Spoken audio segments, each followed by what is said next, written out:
Can verən insan mal mülkünü, övladlarını və əməllərini müşahidə eləyər. Bütün nə mal mülkü varsa, hamısı təcəssüm tapar onun gözün qabağında.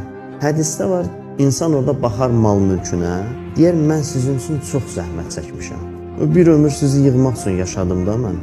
Allah dedi gəlmədim, Peyğəmbər dedi gəlmədim, Ramazan ayı oldu gəlmədim, Məhərrəm ayı oldu gəlmədim.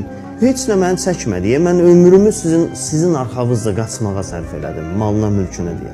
Mən çox zəhmət çəkmişəm sizin üçün. Siz mənim üçün nə edə bilərsiniz? Deyərlər, bir kəfən düzəldərik sənin üçün. Övladlarına baxar, deyər, sizin üçün çox zəhmət çəkmişəm. Siz nə edə bilərsiniz mənim üçün? Deyərlər, biz qəbrə qədər apararıq, dəfn eləyərik səni, bunlar eləyə bilər. Əməllərinə xitab eləyər, onlar deyərlər, biz qiyamətə qədər səndən. Bərzəxində də səndən, qiyamətində.